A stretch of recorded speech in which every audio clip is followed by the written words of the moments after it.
Hey everybody, here's some painting secrets that you can steal from Picasso. Let's get right into it. So the first thing that Picasso did was he took very, very complicated forms and he made them really simple, right?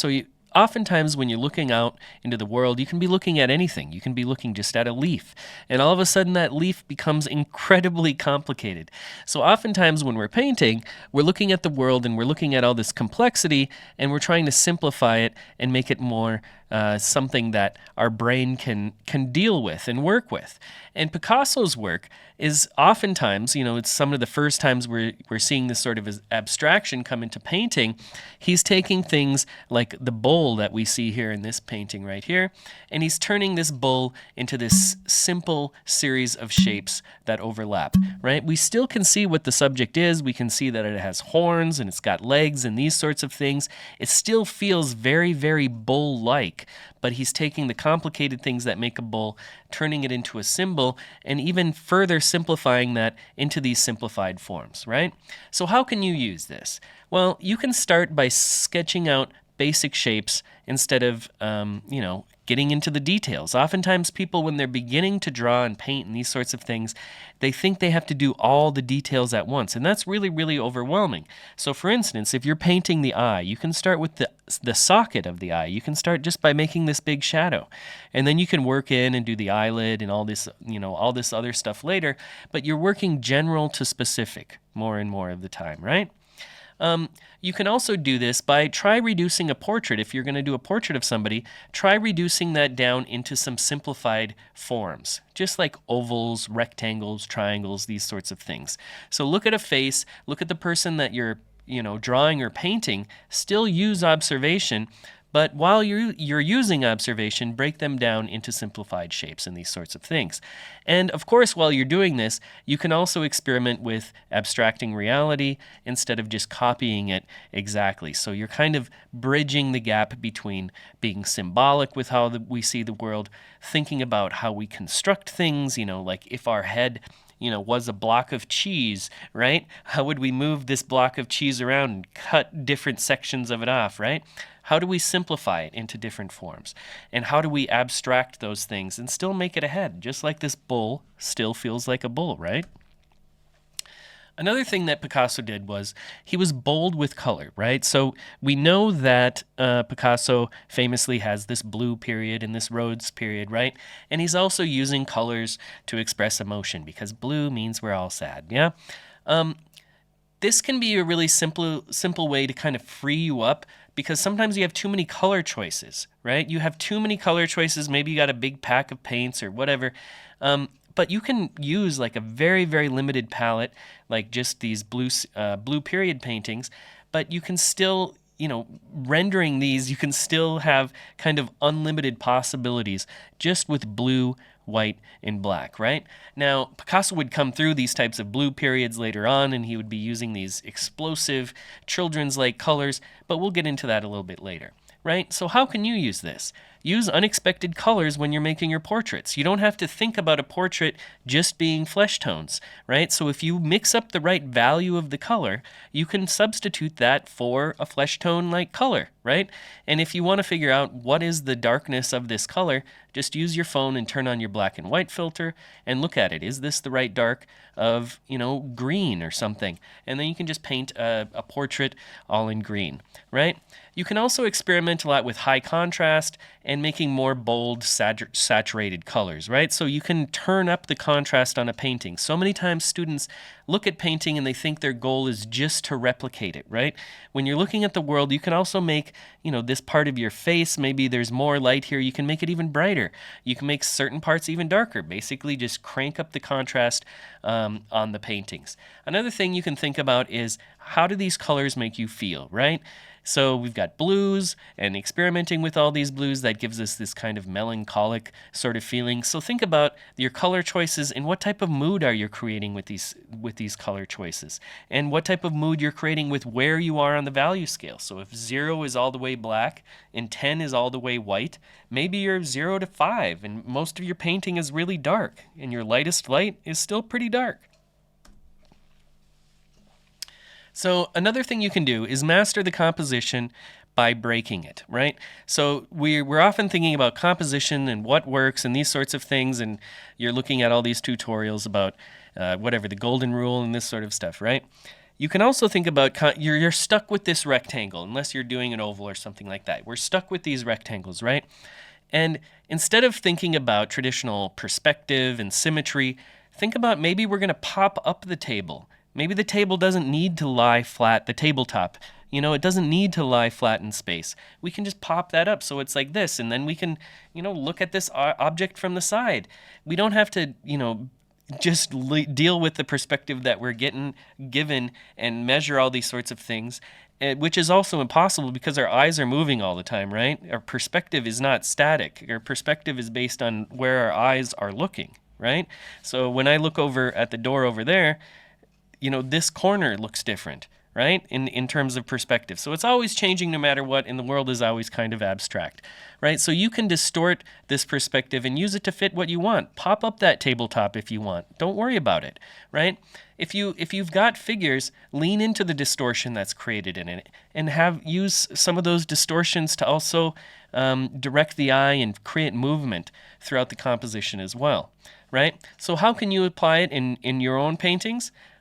So instead of placing a subject dead center, think about just putting it off to the side, right? A lot of times it's like, I will paint an apple. Okay, I will put the apple here, right? Put it off to the side, right? See what happens. Paint the apple from the top looking down. Paint the apple from the top and the side at the same time. Think about how you're approaching that, putting that apple into your rectangle, right? Another thing you can do is just start overlapping forms, right, to create some more movement. So maybe the table there's a line in the back that goes straight through the apple. Maybe that's part of the painting itself, that line itself, and you create that and you create some movement based upon that within your composition itself. Another thing I would suggest you do, and it's just kind of a fun assignment, is take something simple in your house, stick to a simple subject matter of some sort, and paint it from multiple angles while also think about fragmenting that object. So we've got a vase with flowers in it, right?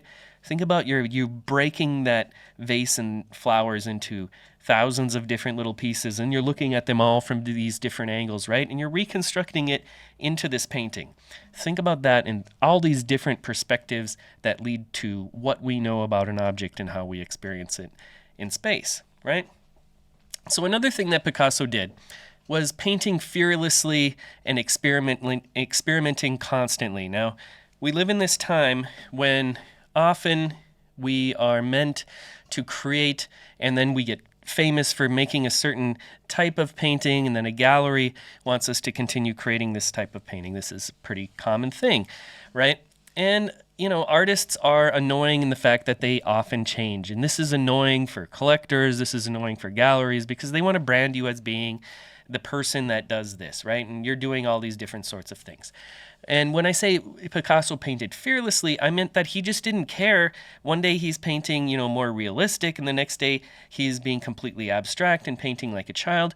So he never really stayed true to just one style. He goes through Cubism, Surrealism, Neoclassicism. He's working with ceramics, he's working with sculptures, he's taking found objects and putting them together. He's just somebody who's constantly making, right? And this is a really important and good approach to painting and drawing, especially if you're going through school, because oftentimes, when we're studying in these sorts of situations, they're also trying to make you get tied to a certain type of text, get tied to a certain type of research, right? And this is all supposed to result in these artifacts, these things that you're creating. But you can also, make things that are completely just for the fun of it. You find something on your way to the studio, put it together, and make it into a work of art, right? It doesn't matter. You don't need this huge idea behind it. You're just putting stuff together, and that action itself is kind of what art is all about a lot.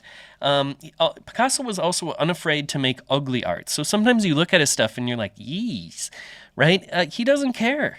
It doesn't matter. He's going to try it. If it sticks, it sticks. If it doesn't, screw it. Throw it away. Doesn't matter. So, a great assignment that you can do for yourself as well is to create an ugly painting, right? Just create something that's really, truly ugly. And you can also think about how that helps you define what it is that you actually like. By creating something you absolutely hate, you can learn what you actually value in a painting as well. So don't be afraid to make ugly art. Don't be afraid to make stuff that looks terrible, but just do it constantly and get into the mode that you are just making fearlessly. You don't have to be tied to one idea. You don't have to be tied to one material. You can just keep making and making whatever you want. You don't have to be bound by some certain set of rules, right? So accept that there's going to be some imperfections and distortions, and this oftentimes can actually make a painting or drawing better in some ways, right? If you're exploring these sorts of themes. So if another challenge, how you can apply it, I kind of went over that, but the last one would be, setting a challenge for yourself. And let's say you're doing that vase with flowers, do the vase and flowers in like 3 different styles instead of just, approaching it the way you always do. Force yourself out of that and see what happens. Maybe you'll discover something along the way. Oftentimes when you try to emulate some other person's style, you're unable to, but you still learn something, right? Don't be afraid to let your brush strokes, when I say show confidence, you're painting, you're not worrying, right? There's this, oftentimes when we see, somebody who's great at figure drawing, for instance, right? One thing that they do is they make things look effortless, right? Because they have muscle memory and this sort of thing. But when you're painting, don't be afraid to really let those brush strokes show through and show how confident you are in making these things, right? So you're not focused on blending every single, piece or making this gradient exactly correct, or every detail. You can just do, that's the cat tail, right? Look at this cat tail. Just make that mark. Whoop. Now we got the cat tail, right? That's all you need to do. And when you're doing this in your own paintings, how can you apply it in your own work? Try painting without thinking too much. Use bold, thick strokes and leave them and see what happens. A lot of times you can overwork, and when I'm walking around a classroom full of students, I can see halfway through the class, wow, everything looks good, and they come back around, and sometimes people will overwork paintings. It's like, oh boy, you went off the road there for a bit, right? So it's okay to just put that brush stroke down and just leave it. And especially with oil paint, because it stays wet, you always want to fiddle with it and move it around a little bit more. Just put it down, leave it, and let it show that confidence of the line making itself, right? Avoid overblending. Let the texture and movement of the brush itself show. So we really see the mark of that hand behind it. And a really simple way to do this is just use a bigger brush. Right? This is often the hack that you'll see in beginning and fundamentals painting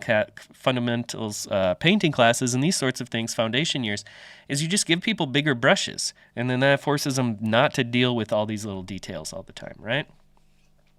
Don't be afraid to break the rules, right? So Picasso is known for being somebody who was very, very gifted at a very young age, and he could draw very, very well. And so he learned a lot of the fundamentals, but he wasn't afraid to exaggerate. So you can take time, and you can still go to figure drawing class. I still go to figure drawing class, and just sit there and study the figure and work out these types of problems. It's a great exercise in observation, and the human form is an amazing way to make your mind do some gymnastics. But once you have a lot of those fundamentals, don't be afraid to distort, exaggerate, simplify certain areas, leave certain areas more loose, tighten up certain areas, right? Break the symmetry of your painting. You don't need it to be completely balanced, right? And most importantly, think about, that art that often leaves a lasting mark is not something about accuracy, right? We don't just look at it and think of like, oh, wow, look at the way Velasquez, did this mustache. That's a great mustache, right? That might be something a painter says to another painter. Oh, that's a nice mustache, right? But the art itself, the thing that leaves us is not just the accuracy of that mustache. It's the overall impact of the painting itself. So don't lose that as you try to learn how to paint and try to learn how to draw. Oftentimes you get caught up on all these little minute details, but the overall painting itself and the mark that it leaves is what is really important. So thanks a lot for watching. And come by next week. You can have another workshop class. We're doing these every week now on Wednesdays. And yeah, thanks a lot for watching. Talk to you later.